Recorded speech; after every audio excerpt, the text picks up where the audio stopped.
Hey guys, Mike here, the Detroit Borg with two videos in one. So we're going to cover both versions of the Moto G, the Google Play Edition, which just came out this week, and the Moto G, which launched in November. Both of these are the same devices, but the Google Play Edition is running stock Android. Now this may not be such a big deal because the Moto G pretty much ran stock Android. Remember that Motorola is a Google company, and the Moto G had a few features, or has a few features, but otherwise runs the stock Android experience. There isn't a heavy skin over it. So the Google Play Edition of the Moto G joins quite a few other devices, including the GS4, the HTC One, the Sony Z Ultra, the LG G Pad 8.3, and as of course we have the other Nexus devices, including the Nexus 5, the Nexus 10, and the Nexus 7. But this is the cheapest stock Android device you can buy from Google right now at $179. So this gets you in the door. It's quite a value for what you get. Now remember, these are both 3G phones. There is no LTE here. Now it's important to remember that the Google Play Edition is the global GSM version. So it doesn't work with all T-Mobile bands, while the version I have here, the one sold in the US by Motorola, does support all T-Mobile bands. Now T-Mobile will work on this phone, but some bands aren't supported, so keep that in mind. You may want to look at this instead if you're a T-Mobile customer. Now in terms of specs, these are identical. They both have the same 4.5-inch LCD IPS display with 720p resolution, good for 329 pixels per inch. We have the same 1.2 gigahertz Snapdragon 400 processor. We have 1 gig of RAM, and we have a 2070 milliamp hour battery. So we have the same specs, same camera, 5 megapixel rear firing camera, the same hardware design, everything like that. It's just the software is different. All right, so let's go ahead and start unboxing these, starting off with the Motorola Moto G. So as you can see, Motorola, a Google company. Now this comes in this black back panel, but these are swappable, so you can remove these and add your own color. This is different than the Moto X, which you can customize more heavily, so you can customize the front color, so you can either get white or black. For the Moto G, you basically get black and the option to change the back panel. Now you can't change the back panel with the Moto X. You have to pretty much set it in when you customize your order. Also the Moto X does things like customize button colors and the camera ring color and that sort of thing. So there's a lot more customization options. And the interesting thing here is you can see that the Moto G isn't too much smaller in size to the Moto X. This is a 4.7-inch screen versus the Moto G's 4.5-inch screen. So that's a quick look at the Moto G. Let's take a quick look at our accessories. And as you can see, this is a budget phone and there is not a whole lot in here. So we basically have a standard micro USB charging cable, no power adapter, so you can supply your own or just use your computer to charge your phone. And we have some basic paperwork in here. So we have our guide for removing the back panel. Moto G Let's Get Started quick guide shows you how to operate some of the features here. And then we have it in different languages and the basic safety and warranty guide. All right, so let's go ahead and peel the front plastic off. And I actually can't get my fingernail under this little tab here, so I have to use a razor blade. There we go. All right, so that is the Moto G. Let's set that aside for just a moment while we take a look at the Google Play version. So you can see the packaging is pretty much identical. We're going to slice this tab here, lift up, and there we go. Same packaging as well. Motorola, a Google company. Let's tip this over. So there we go. We have the same design black back panel with that matte finish. And again, you can swap these back panels out. So if we take a look at the accessories, we have the same micro USB charging cable, and that's about it. Our pamphlet should be a little bit different here, so let's take a look. So again, we have that pamphlet for removing the back panel. Moto G Let's Get Started. So this is a little different here. So you can see they've updated some of the pictures and that sort of thing for the stock Android experience. And we have it in different languages and the same safety and warranty guide information. All right, so let's go ahead and peel this plastic off, and it's the same story here. I can't quite get my fingernail under that. All right, so let's take a tour around the hardware, and as you can see, I can't really tell the difference between the two of them right now, and that's because externally they are identical, as well as internally. They have the same specs. The only difference is the software. So let's just grab one of them. It doesn't matter here. So we have a 5 megapixel autofocusing camera, which can record video at 720p at 30 frames per second, so you do not have 1080p in this case. We have our loudspeaker right next to it, an LED flash. We have that Motorola dimple, which we're familiar with from the Moto X. On the side, you have these metallic buttons. I'm not sure if they're plastic or metal, but they feel pretty nice, very similar to the Moto X. Up top, you have your headphone jack along with a noise cancellation microphone. Now toward the top, we'll find a 1.3 megapixel front-facing camera, good for 720p video. We also have a notification LED light right next to the earpiece. We also have hidden in there a proximity sensor as well as an ambient light sensor. Now toward the bottom you'll find another microphone. This is your mouthpiece as well as the micro USB charging port, and this also acts as your thumbnail port for popping off the back panel. So let's go ahead and do that so you can take a look to see what's under there. You just pop this off. There you go. So you have a kind of flimsy back panel, which is rigid, of course. Once it's connected to the phone, you won't find any NFC antennas in here because this phone is not equipped with it. So we have this non-removable battery pack. In fact, they do warn you not to remove this, so don't try and pry this out of here. And along the other side, you'll find your micro SIM tray. So all you have to do, not SIM tray, but SIM slot, all you have to do is insert your SIM right there. Pretty simple. As you can see, you have your camera module, which is right next to the speaker grill, right there. And to reinstall the panel, pretty simple, just snap it into place. Goes on pretty securely. All right, so let's go ahead and boot these phones up at the same time. As you can see, they do have different boot animations. So we have that standard Motorola animation, which actually changes with the seasons. Sometimes you have a holiday theme. I think this time we have sort of a summer theme.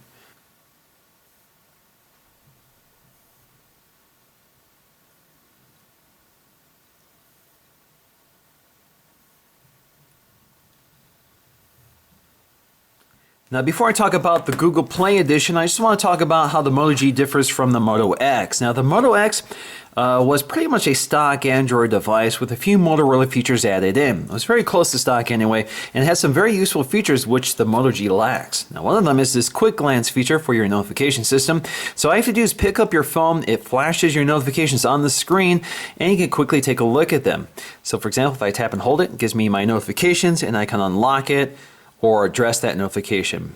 So that's one of my favorite features of the Moto X. Unfortunately, the Moto G doesn't do it, and it makes sense because the Moto G has an LCD screen, and if it did this, it would drain the battery pretty quickly. Another feature the Moto G lacks is the quick capture feature, which basically allows you to twist your wrist to activate the camera really quickly, so you don't have to unlock your device at all. It just launches your camera. Another very useful feature. Now, this also lacks the ability to command Google Now from a locked state. Or at least the Moto G does. So for example, with the Moto X, I can say, "Okay, Google Now, what's the weather like tomorrow?" Tomorrow's forecast for Rochester is 25 degrees with a chance of snow showers. Now in terms of the user interface, you can see they're pretty much identical. We have the same app drawer. We do have some different apps, and I'll explore that in just a minute. We have the, of course, we have the recent apps launcher, which again is also identical. You can swipe them out of the way to close them or launch them. If you go to home, it takes you to the home button, you have your back button. If you go to your drop-down shade, you have your quick access toggles for your quick settings, and as you can see, they're pretty much identical, and your notification shade is also almost identical.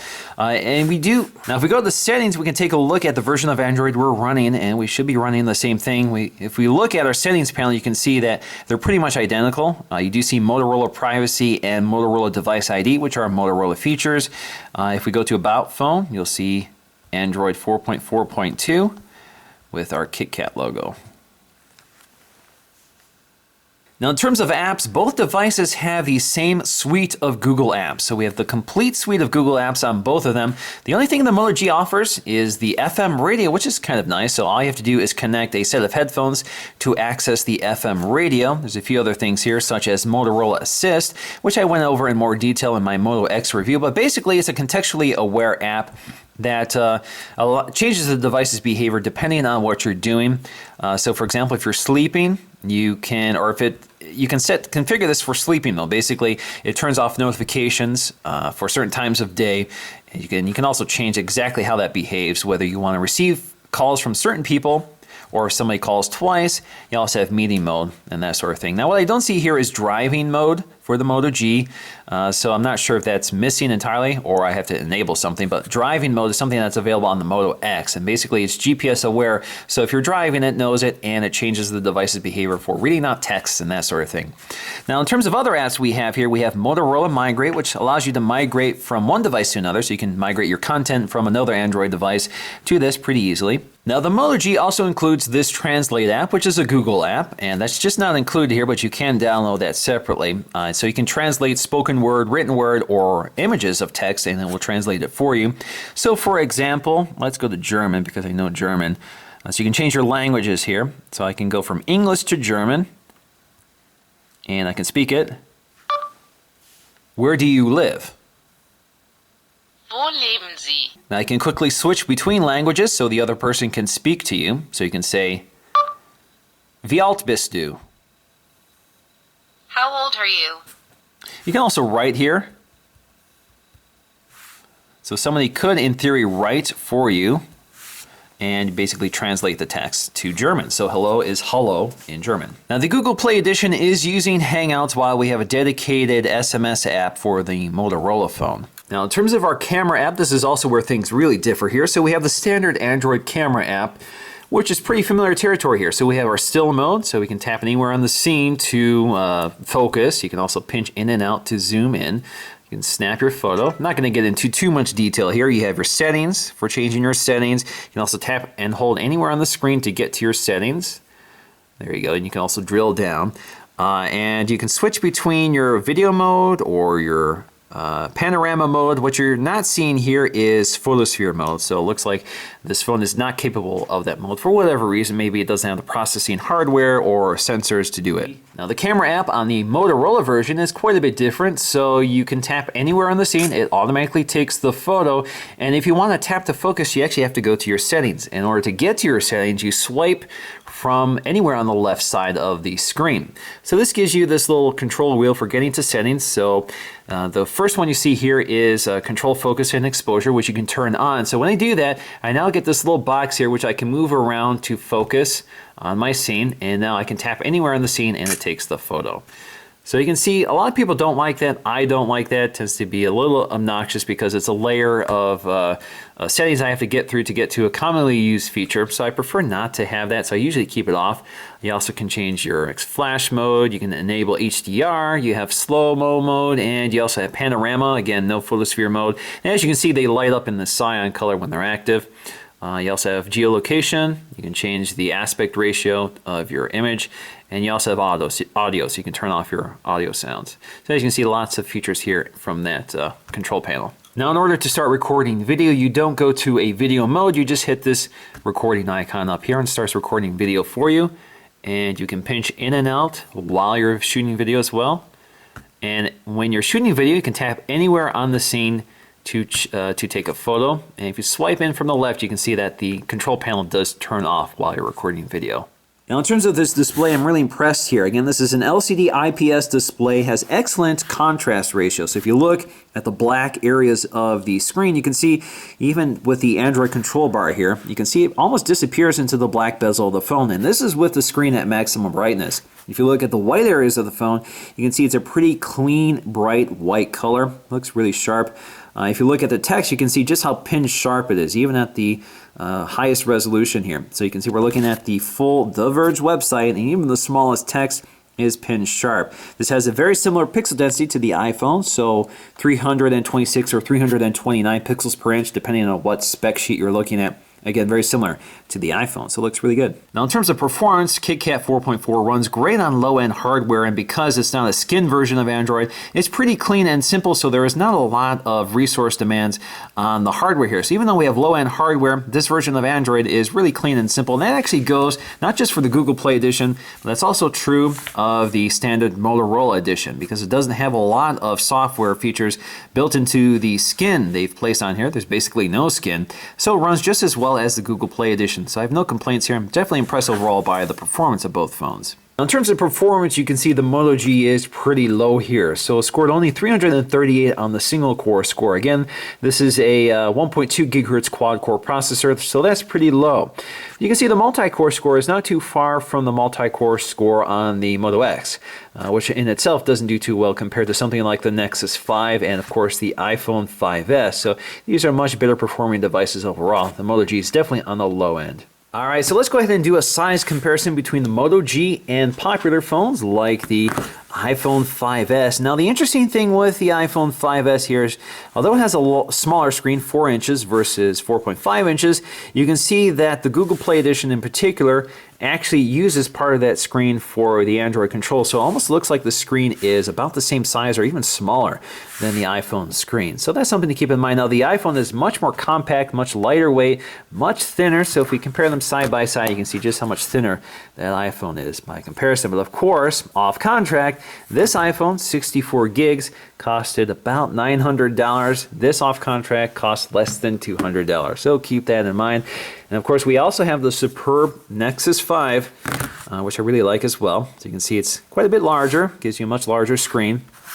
We have our GS4 Google Play Edition, again, larger, similar in size to the Nexus 5. We have our HTC One, beautiful hardware, smaller screen, 4.7 inches, still bigger than the Moto G. But as you can see, they're both LCD IPS displays. This is 1080p versus 720p.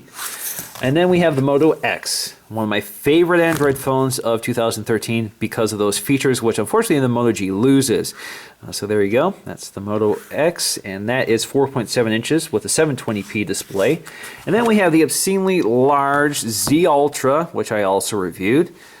As you can see, it's more tablet than phone at this point. So in conclusion, the Moto G is a superb value. There is no denying that fact. You get a beautiful display and you get stock Android. You get the latest version of Android when most phones this cheap are usually running really bad hardware with old versions of Android. So really there isn't a lot of phones like this out there. This is one of a kind. Now generally speaking, I find it pretty difficult to recommend one over the other. They're very similar. There's not a huge difference in terms of their feature set and the user experience. So really I think it's up to you and the availability of these devices. Now ultimately I would prefer the Google Play Edition just because it is absolutely clean Android and that's something I value. So that would be the version I would get. And because I'm an AT&T customer, I don't have to worry about the band restrictions. So that is it for this video. I hope you enjoyed it, and I'll see you again in the next one. All right, guys, Mike here, the Detroit Borg, testing out the front-facing camera on the Moto G. Again, this is 720p video, so unfortunately no 1080p video here, but gives you an idea of the microphone performance as well as that front-facing camera. So it's pretty standard stuff, nothing remarkable. All right, so this is Chloe, this is Zoe. Of course, we got to get them in a Detroit Borg video. So this is the main camera. This is the rear firing camera, not frying camera. This is a 5 megapixel camera with 720p video. Again, no 1080p even on the main camera, which may be a restriction to the processing power of this device. So I can pinch in and out. As you can see, it's this digital zoom. It doesn't do a very good job there, but it does a pretty decent job. Again, a fairly standard camera for a phone that's running on hardware that's maybe 2 years old. There you go, Zoe and Chloe.